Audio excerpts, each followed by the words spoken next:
Yon, magandang araw po sa inyong lahat mga tol. Ngayon po ay January 7, 2026. Pag-usapan po natin ito pong si Chavit Singson, kaugnay po ng kanyang open letter para po kay Chief of Staff ng Armed Forces of the Philippines, General Romeo Browner Jr. Alam po ninyo, itong si Chavit Singson talagang napakaingay po sa mga nakalipas po na araw, buwan, even taon, ano? Dahil ano kaya, pero isa lang ang nakikita ko dito. Hindi po ito napagbigyan ng kasalukuyang gobyerno sa kanyang mga kagustuhan.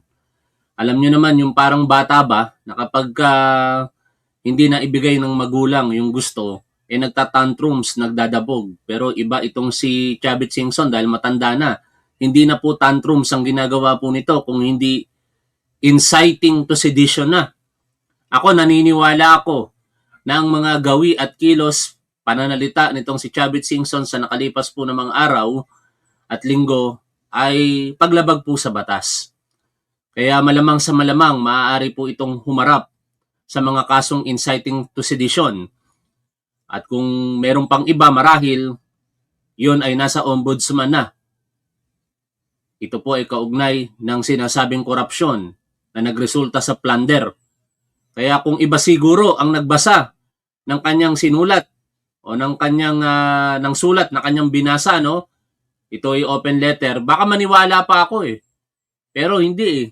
Si Chavit Singson ang nagbasa ng sulat na alam naman natin samot-saring kontrobersiya ang naibabato din po sa kanya. Kaya in short mga tol, wala pong integrity ang mga sinasabi po nitong si Chavit Singson.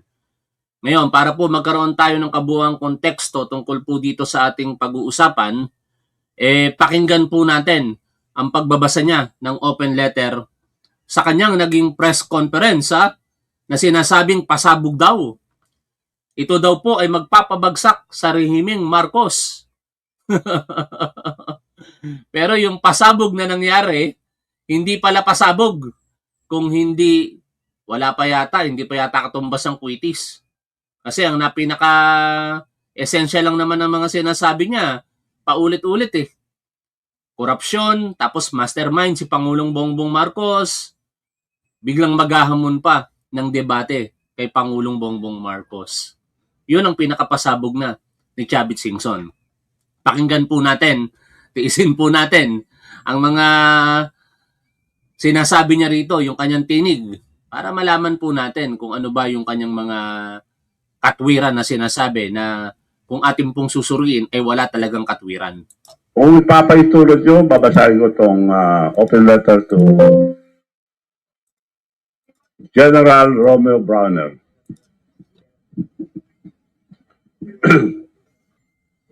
Dear General Romeo Browner, Jr., I write this letter not as a political figure, but as a Filipino who has lived through wars, coup, assassination, dictatorship, betrayals, and revolution. I have buried friends, seen President rise and fall, faced real enemies, and watched our nation collapse more than once, not because of foreign forces, but because good men choose silence.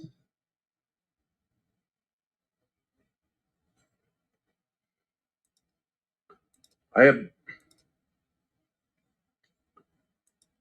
have stood in the middle of history more than times that I can count. I know the smell of a dying nation, General.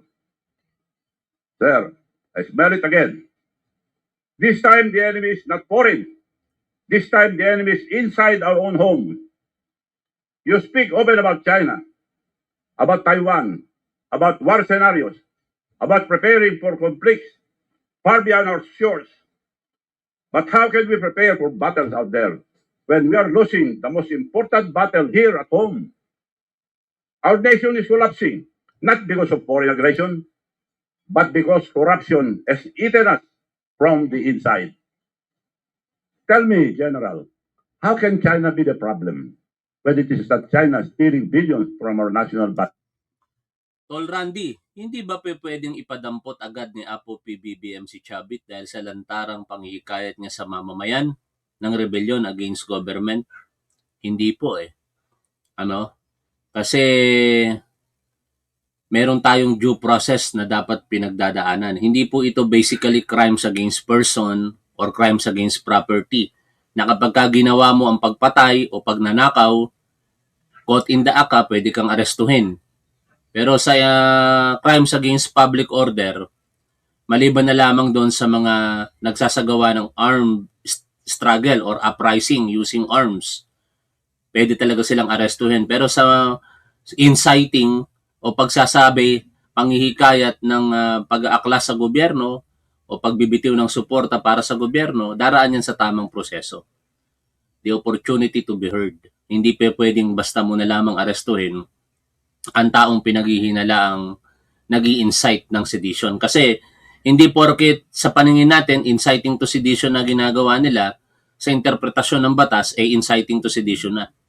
No? Uulitin ko, hindi yan katulad ng pagpatay o pagnanakaw na kapag ka nakita mo, talagang ginawa mo na yon. Kaya pwede kang arestuhin. Dito dadaan ito sa tamang proseso.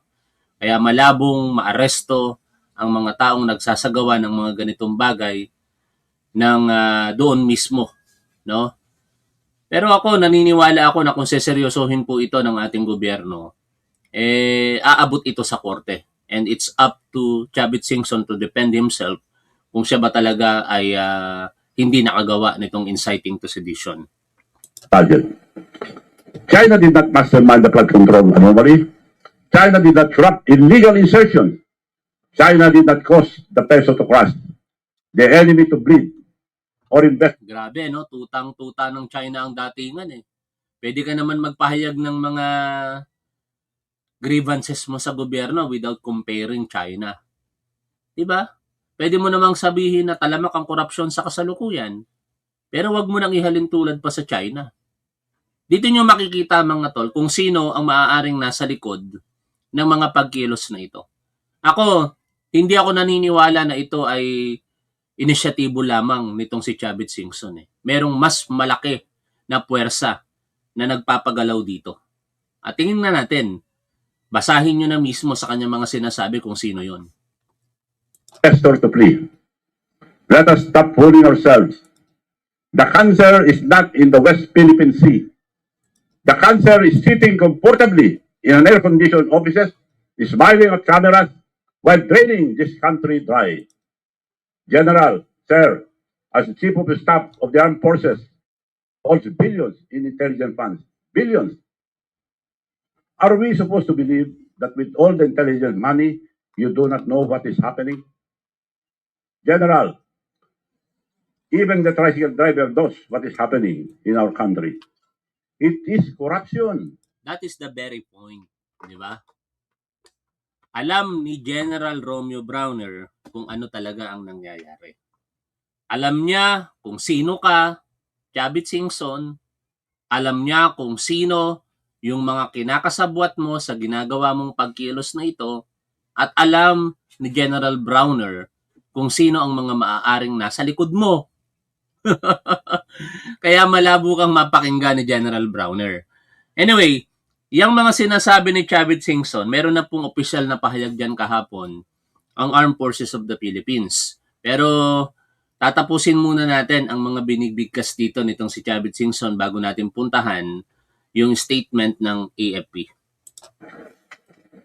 If this massive corruption escapes your radar, it can only mean two things. The AFP is being blinded or it is being ordered to close their eyes. Neither is acceptable. Neither is forgivable to the Filipino people. And this is what Filipino cannot understand. Why are you protecting thieves? Why are you lending your dignity, your uniform, your honor to people who betray the nation every single day? General, you know exactly who they are. Yet the institution meant to defend the Republic is being used to defend the corrupt. Stop using external threats as a distraction from the crisis happening within our country. Stop provoking China. General, of all people, you understand the cause of war. Our country has no capacity for conflict, not when our soldiers cannot afford proper housing, not when our soldiers cannot afford not when our soldiers cannot afford housing, and not when our families struggle to buy rice, not when Philippine economy is gasping for life. China is not our enemy. Our enemy is the corrupt officials of our country. Look at our people. Look who's talking. Ano mga tol? Sabi niya, China hindi natin kalaban. Ang kalaban natin ang mga korap na opisyal sa ating gobyerno. Pero sino po ba ang may kaso ng korupsyon? Siya nirereklamo for plunder sa Office of the Ombudsman. Yung pinagbibintangan niya na si Pangulong Bongbong Marcos na sinasabi niyang mastermind, wala nga sila may attempt na sampahan ng kaso. Si former Speaker Martin Romualdez, wala ring kaso. Puro rumors, puro akusasyon ang ibinabato ng mga kritiko nila. Ikaw, Mr. Chavit Singson, meron ka ng reklamo sa Office of the Ombudsman. At inaantay na lamang ng nagrereklamo sa iyo ang fact-finding nito kung ito ba ay kakikitaan ng probable cause at eventually aakyat sa Sandigan Bayan. Kasi kung babalikan natin mga tol, ang reklamo dito kay Chavit Singson, sinasabing nagtamasa daw po ito ng milyon-milyon na halaga ng pera, no? At ito ay kaugnay sa pagbebenta ng isang ari-arian sa Narbacan, Ilocos Sur, kung saan itinayo yung isang palengke yata yun para sa kanila, no? Na sinasabing kumita ng napakalaking halaga ng pera, di umano, ayon sa kanyang kritiko, ito pong si Chavit Singson. Kaya ibabalik natin sa kanya yung sinasabi niya. I agree. Pero hindi para kay Pangulong Bongbong Marcos. Ang kalaban talaga natin ay ang mga public official na involved sa korupsyon. At tingnan nyo po ang inyong sarili sa salamin, Chavit Singson, kasama ng mga sinusuportahan ninyong mga Duterte. Kasi si Sara Duterte, samut-sari po ang alegasyon dito ng korupsyon. At yan ang inaantay natin sa February 6, 2026. 30 araw na lamang mga tol. At muli pong mai-impeach itong si Sara Duterte. Ang maganda dito ngayon, na parang hindi marahil nakita ng Korte Suprema, sa House of Representatives pa lamang, magkakaroon na ng mini trial. Diba dati, ang sistema lamang, tatanggapin lamang ng House of Representatives and through their Committee on Justice, titingnan kung meron po bang sapat na basihan ang reklamo for impeachment sa isang public official. O kaya naman, yung kaparaanan na at least 1/3 ng mga mambabatas ay pipirma para ang impeachment complaint ay sulong na sa Senado. Ganun yung proseso before. Pero dahil po sa naging desisyon ng Korte Suprema, mas magiging mahirap ang pagsasampa ng impeachment, pero mas mapapaaga ang panonood ng taong bayan kung ano ba yung mga ebidensya laban sa gustong ma-impeach na public official. Dahil sa sistema ngayon, as nilatag na po ng Korte Suprema, yung mga ebidensya ipapakita na sa House of Representatives pa lamang. Kaya yung mga sinasabing mga bank accounts nitong si Sara Duterte, yung mga ebidensya laban sa kanya sa di umano'y paglustay niya ng confidential funds, sa House of Representatives pa lamang, makikita na natin yon. At pretty sure tayo na ganun ang mangyayari. Dahil kung ang Senado pro-Duterte, ang House of Representatives, majority po dyan, anti-Duterte. Tuloy po tayo sa pakikinig po dito. Listen to their sufferings. The peso is at its weakest, touching 60 pesos to $1. Foreign direct investment have collapsed to the lowest level in more than a decade. Jobs have disappeared. Food prices crushed the poor. Fuel is at record high. Public debt has exploded. Our country now owes more than 17 trillion pesos. And we are paying 2 trillion yearly debt payment. 17 trillion. So mga anak natin may utang na, nakautang na. For sure, our economy cannot survive under this current government. Foreign investment is very low and cannot balance our economy. Hope is fading. This is not China's doing. This is the consequence of greed and incompetence. Masyado kayo sakim at walang alam kundi magnakaw na kaban ng bayan, magkurakot. Look who's talking, mga tol. Anak ng teteng na yan. Ang isa nga daw po sa dahilan kung bakit ganito ngayon si Chavit Singson, kasi yung Metro Walk dito po sa amin sa Pasig, mukhang may mga parte doon na hindi na pinagbibigyan ngayon ng gobyerno para sa patuloy na kapakinabangan nitong si Chavit Singson. At ang chismis pa doon, hindi naman daw po talaga sa kanya yon. Kung hindi ginawan lang daw po di umano ng kaparaanan para mapatituluhan sa panahon ng dating Macapagal Arroyo administration, kaya napunta sa kanya. At ngayon sinisikap ng gobyerno na mabawi ito. Kaya marahil, isa yon sa mga kadahilanan kung bakit ganito si Chavit Singson. Pinipigil niya ang posibilidad na mabawi yung isang napakagandang lugar, napakamahal na lupa dito po sa amin sa Pasig City. Tuloy tayo sa pakikinig ha. To the uniformed men and women of this nation, you are being used. You are being given crumbs while others take billions. That small staggered salary increase was not help. It was a distraction. For 3 years, they will keep you tied with a staggered 15% increase, 5% yearly, until his term is over, released in small doses to control your loyalty. You are being tied like dogs instead of being honored as the nation's defender. Worse, reports now say that some ranking officials were given cash, not to help them, but to silence them. Ayan na naman sila sa mga akusasyon nila. Pero ang umuugong na akusasyon naman laban sa kanila, di umano'y sinuhulan nila. Ito pong si General Romeo Browner ng bilyon. Hindi nagpasuhol si General Browner.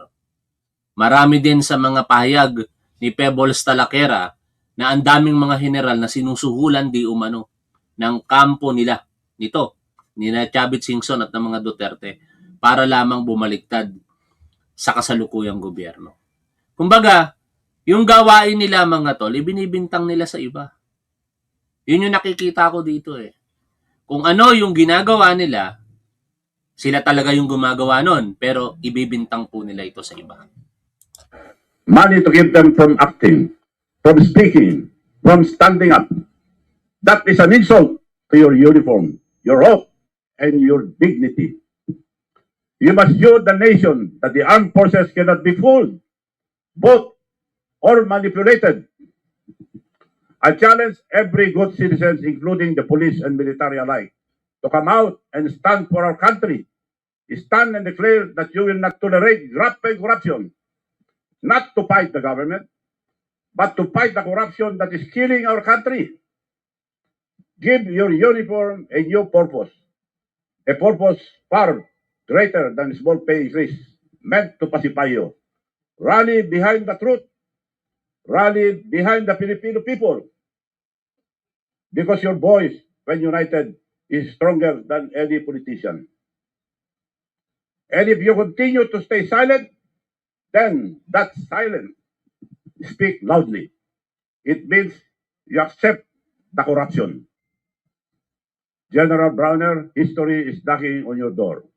One day, long after this administration is gone, your grandchildren and the history books will ask, where did the chief of staff stand when the nation was drowning in corruption? Did he protect the Filipino people or did he protect the corrupt politicians who betrayed them? At a time like this, your role becomes critical. I'm not asking you to violate the Constitution. idadamay mo pa sa pamumulitika itong general. Alam niyo mga tol, sa kasaysayan ng bansa, maituturing kong si General Romeo Browner ang tunay na makabayan. Sa mga naging Chief of Staff, isa sa mga tunay na makabayan sa mga naging Chief of Staff ng Armed Forces of the Philippines. Bakit po? Ngayon, ikukumpara natin ang nakalipas na panahon. Si Chavit Singson, isa ito talaga sa mga nangumbinse para pabagsakin ang gobyerno ni dating Pangulong Joseph Ejercito Estrada. At ang nakumbinse nila, no other than the Chief of Staff then, na si Angelo Reyes. Nagpasway si Angelo Reyes sa panawagan ng mga tao na ito. At ano ang nangyari? Napabuti ba ang Pilipinas? Hindi. Sa panahon ni Gloria Macapagal Arroyo, sumibol ang mga makabayang tulad ni na Antonio Trillanes dahil nakikita nila ang talamak na korupsyon sa ilalim nito. Dinaya pa ang halalan. Alam naman ng lahat na dapat ang panalo noong 2004 ay si Fernando Poe Jr. Ano ang naging response lang noon ni Gloria Macapagal Arroyo sa alegasyong pangdaraya na nadinig mismo ng buong bayan, yung Hello Garci? Ang sabi niya lamang, I am sorry. At yung bumitiw na Chief of Staff na si Angelo Reyes, kinalauna na pag-alaman na nasasangkot pala sa korupsyon. At nung iimbestigahan na itong si Angelo Reyes, kinitil nito ang kanyang sariling buhay sa harapan ng puntod ng kanyang mga magulang sa pamamagitan ng pagbabaril sa kanyang dibdib. Ganon. Ganon yung mga sinasabi mo, Chavit Singson, na dapat maging politikal. Huwag niyong itulad ang kasalukuyang leadership ng Armed Forces of the Philippines sa mga nakalipas na mga nauuto ninyo. Si General Romeo Browner ay nananatili na tapat sa kanyang tungkulin na naaayon sa saligang batas. At yan, mamaya, ang babasahin, pakikinggan natin na pahayag ng Armed Forces of the Philippines. Pero ipagpatuloy po natin ang pakikinig dito. I'm not asking you to remove the president. What I ask is a far simpler and far braver. Announce your stand against grappling corruption in a public place. Because today, silence is no longer neutral. Silence is taking sides. Silence is protecting the wrong people. Silence is betrayal. And if you stay silent, history will judge you harshly. The Filipino people will arrive at only one conclusion, that you became part of the corruption and that you sold the very country you swore to protect. Once again, to the uniformed men and women of this nation, do not let your silence bury our nation we both love. Signed, Chavit Singson. Patawa, di ba mga tol? Lahat ng sinabi niya bagay sa kanya eh. Kulang na lang talaga humarap sa salamin itong si Chavit Singson habang niyang binabasa yung kanyang open letter to General Romeo Browner sapagkat yung ini-intend talaga ng letter niya na yon ay hindi si General Browner kung hindi sila. Siya at ng mga kasabwat niya sa pagtatangka nilang pabagsakin ang gobyerno ng ating Pangulong Bongbong Marcos Jr. At ito na po, pakinggan po natin ang pahayag ng AFP tungkol po dyan. We have taken note of the public statements made by former Ilocos Sur Governor Luis Chavit Singson yesterday, January 5. The Armed Forces of the Philippines maintains its unwavering adherence to the 1987 Constitution, specifically Si Fabian Ver po, sir, anong masasabi nyo? No comment. Hindi po ako pamilyar sa kanya. Kilala ko po siya bilang tapat na Chief of Staff sa ilalim ng dating Pangulong Ferdinand Edralin Marcos Sr. Pero hindi po ako makakapag-comment sapagkat hindi ko naman po talaga alam kung paano po siya nanilbihan, kung paano po siya naging Chief of Staff sa panahon ng dating Pangulong Marcos Sr. Kaya no comment po ako dyan. Specifically, Article 2, Section 3, which explicitly declares civilian authority is at all times supreme over the military. The Armed Forces of the Philippines operates strictly within the chain of command that is anchored on this supremacy. We perform our duties under this civilian authority, which directs the military's establishment in the execution of our mandate. It is in this specific context that the Armed Forces of the Philippines fulfill our role as a protector of the people and the state by remaining disciplined, professional, and united. The Armed Forces of the Philippines ensures that our force is employed solely for its constitutional goals to secure the sovereignty of the state and the integrity of the national territory. Consequently, while the Armed Forces of the Philippines have consistently supported calls for good governance and anti-corruption, addressing allegations regarding civilian governance, public finance, or economic policy fall exclusively under the jurisdiction of civilian courts and oversight bodies, not the military. This must be addressed through established legal processes. Within our own ranks, the Armed Forces of the Philippines maintains zero tolerance for misconduct. We do not shield offenders. Valid complaints against personnel are handled swiftly through internal mechanisms and proper courts. We caution that calls for military personnel to engage in partisan politics or act outside the chain of command undermine our institutional integrity. While we respect freedom of expression, we remain focused solely on our mission, deferring matters of political accountability to the appropriate civilian institutions. At a time when national unity is paramount to defend our sovereignty in the West Philippine Sea, we urge the public to be discerning. We must be vigilant against narratives that masquerade as patriotism, but in reality, align with the advanced interests of foreign entities seeking to encroach upon our territory. Ang panawagan po sa Sandatahang Lakas ng Pilipinas ay malinaw ang sagot. Sundin natin ang saligang batas. Baradong-barado dito, itong si Chavit Singson, ano? Kasi totoo naman, sa nadinig po natin sa kanya, parang nagmamaskara lamang yung kanyang mga pananalita sa katotohanan na yung mga bagay-bagay na kanyang sinabi papaborito partikular sa China. Basahin natin ang Tagalog translation nito pong statement ng Armed Forces of the Philippines. Yung nadinig po natin kanina na binasa po ng kanilang spokesperson na si General or Colonel Tolentino, no? Is it Colonel Tolentino? Padilla, I'm sorry. Basahin po natin ang Tagalog version niya na. Tungkol sa bukas na liham ni Ginoong Chavit Singson para sa AFP Chief of Staff. Ang Armed Forces of the Philippines ay patuloy at walang pag-aalinlangang naninindigan sa 1987 Constitution, partikular sa Artikulo 2, Section 3, na hayagang nagsasaad, ang kapangyarihang sibilyan ay sa lahat ng pagkakataon nakahihigit sa militar.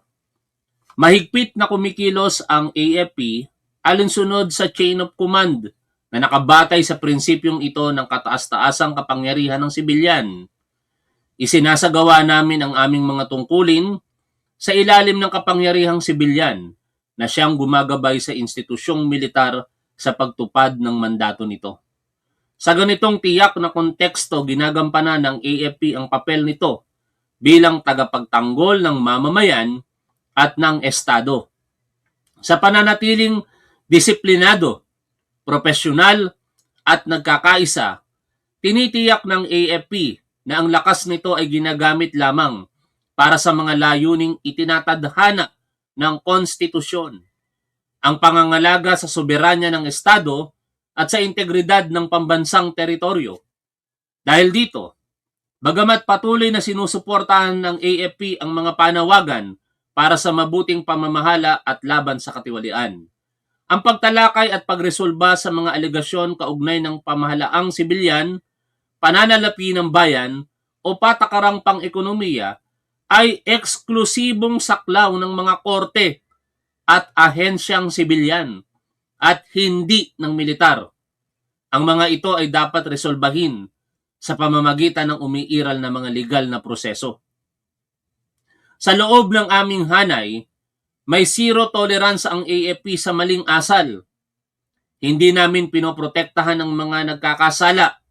Ang mga lehitimong reklamo laban sa mga tauhan ay agad na tinutugunan sa pamamagitan ng panloob na mekanismo at ng wastong mga hukuman. Nagbibigay babala kami na ang mga panawagan sa mga kasapi ng militar na makilahok sa partidong politika o kumilos sa labas ng chain of command ay sumisira sa integridad ng aming institusyon. Bagamat iginagalang namin ang kalayaan sa pagpapahayag, nananatili kaming nakatuon lamang sa aming misyon at iniaatas ang usapin ng pananagutang pampolitika sa mga nararapat na institusyong sibilyan. Sa panahong ang pambansang pagkakaisa ay napakahalaga upang ipagtanggol ang ating soberanya sa West Philippine Sea, hinihikayat namin ang publiko na maging mapanuri. Dapat tayong maging mapagbantay laban sa mga salaysay na nagpapanggap na makabayan, ngunit sa katotohanan ay umaayon at nagsusulong ng interes ng mga dayuhang entidad na nagnanais manghimasok sa ating teritoryo. Yan po ang translation in Tagalog ng binasa na statement ng AFP ng tagapagsalita po nila na si Colonel Padilla. At doon makikita natin mga tol na nananatili ang pagrespeto ng Armed Forces of the Philippines sa pamantayan na nakalagay sa ating saligang batas na ang sibilyan ang mas higit kaysa militar. Tapos hihikayatin ninyo, Mr. Chavit Singson, ang militar na umaklas sa pamamahala? Para saan? Para paboran kayo. Para ang pakikipaglaban ng ating gobyerno, in particular sa soberanya ng bansa laban sa panggigipit na ginagawa ng China, ay pumabor para sa China at eventually papabor para sa inyo. Higit sa lahat, para maagaw ninyo ang pwesto kay Pangulong Bongbong Marcos at maiupo ninyo si Sara Duterte. Malabong mangyari yan. Mag-antay na lamang kayo ng 2028 kung makakatakbo pa si Sara Duterte by then. Dahil ayon nga kay dating Senador Antonio Trillanes, gagawin niya ang lahat para lamang ipakita sa harapan ng publiko kung ano ang katotohanan sa likod ng mga Duterte. At sisikapin niya sa abot ng kanyang makakaya na mapigilan ang pagbabalik ng mga ito sapagkat nai-imagine na niya ang maaaring mangyari na higit pa sa ginawa ni Duterte ang kanyang ama. Kung si Sara Duterte ang mauupo, malamang sa malamang, baka hindi lamang 30,000 more or less ang mapapatay na mga kababayan po nating Pilipino, at muli, ang Pilipinas maninikluhod sa China. Kasi ganun ang ginawa ng kanyang tatay. Nagphoto ito sa China. No? Parang aso ng China ang Duterte administration. Hanggang dito na lamang muna mga tol. Maraming salamat po sa inyong lahat. Salamat sa patuloy po ninyong pagsuporta sa ating gobyerno, sa ating Pangulo, at sa ating programa. Lagi po nating tandaan kung ano po ang tama at dapat, doon po tayo. Keep safe. See you always. Shoutout po sa inyong lahat mga tol. Bye for now.